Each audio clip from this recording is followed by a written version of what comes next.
The beginning of the book, I do this, and I think it's probably, as far as a contribution to the discussion standpoint, one of the most significant things about the book.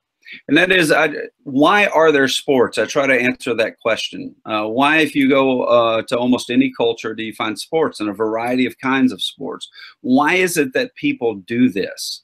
One time I was lecturing in a seminary setting on sports, and a professor came up to me afterwards and said, you know, this is not necessary for our gospel mission, so why are we wasting our time on it? Why does it matter? Who cares? And so I asked him the question, you know, do you ever read a novel? Do you ever go to a movie that's not distinctively about the Bible?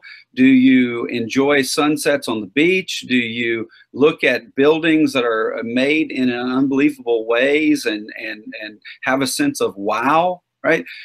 If the answer to any of those questions are yes, then he already understands why we're involved in something that is not directly necessary for our mission. The question is life just about our utilitarian obedience to specifically Christian tasks? My answer to that question is emphatically no.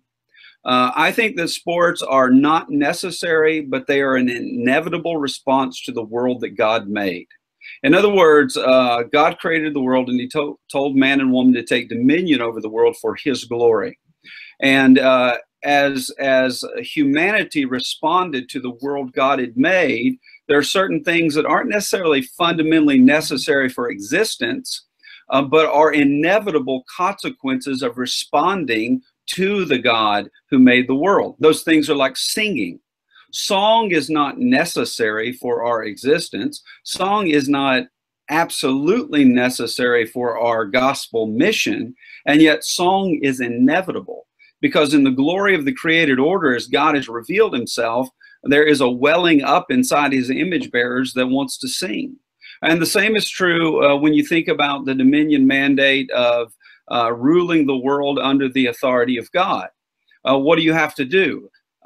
Be fruitful and multiply.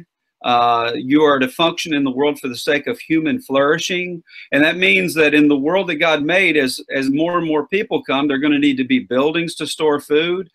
They're going to need to be bridges built over water. They're going to be all kinds of things that have to happen for us to promote human flourishing in the world.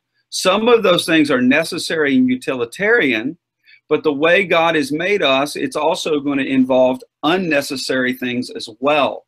So sports is really just one aspect of culture making. God is the only one who can create out of nothing.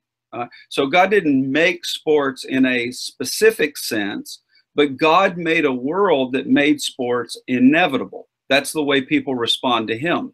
And so obeying God in the dominion mandate means utilitarian actions like storing food, but it also means non-utilitarian actions like singing,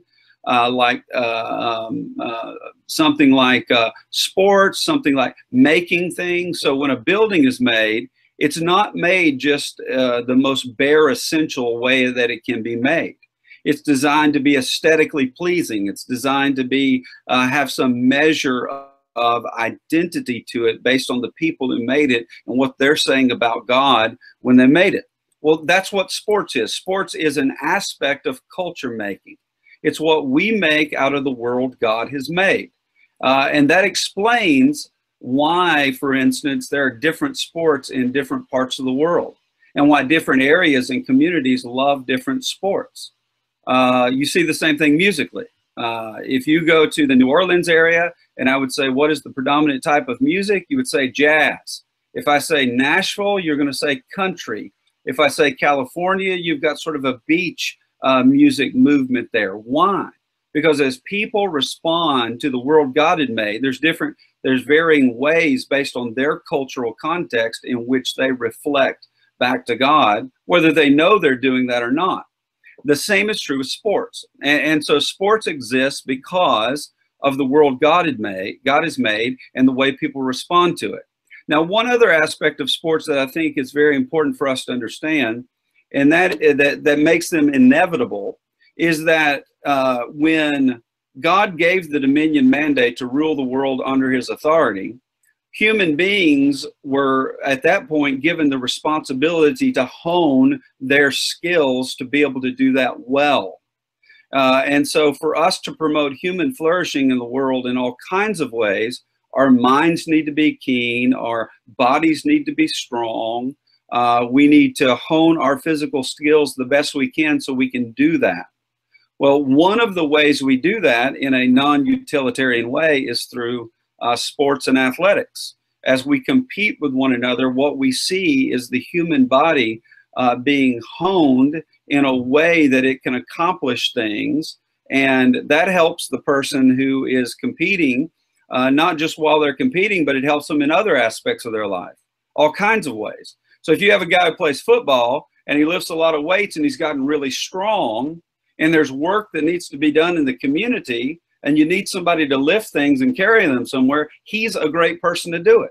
There may be an elderly lady who can't do that, but the fact that this guy's honed his physical skills, he serves the community by carrying things and doing things for other people. And so sports have a relationship of us holding one another accountable to hone our physical skills to the glory of God. Now that's true whether we recognize that we're doing this inevitably to the glory of God or not. Now, Christians should specifically tie what they are doing to God and honoring and glorifying him, but it is a reality nonetheless. And so that's where I place sports. I think that sports are a competitive manifestation of the performing arts. So sports are capable through the disciplining of our bodies, through the learning of skills, to reveal truth, beauty, and goodness. In the same way that music is, in the same way that dance is, in the same way that art is, and yet sports are a uniquely competitive manifestation of that. And so the competition helps produce the sense of excellence. And so that's sort of an overview. So I would say that sports are a gift of God. They are a response to the world, an inevitable response to the world God has made. They are a manifestation of culture, what we make out of the world that God has made. They're a competitive manifestation of the performing arts capable of displaying truth, beauty, and goodness. That's why sometimes in watching sports you go, wow, in the same way you do at other aspects of the performing arts. They're an opportunity to worship, because God is the one who's created these image bearers. They're reflecting something about him in the feats that we are doing. They're a testing ground that exposes our character, that if we want to form it in a way that honors God, we can use sports to do that. They're an opportunity for witness, because in cultures, believers and unbelievers both have an interest and appreciation in sports.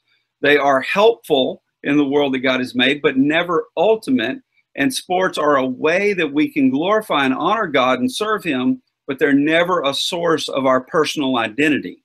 So whether someone excels in sports or doesn't excel in sports should not change one's contentment or satisfaction in God. Because it's like Teddy Roosevelt said, who was the president who loved sports, that sports are a mighty good servant, but like many other mighty good servants, they are a mighty bad master. So sports treated as ultimate can become an idolatrous competitor to God. That's sort of the lightning quick overview of the way I biblically and theologically place sports, that all of the other conclusions I draw about sports are rooted in that reality.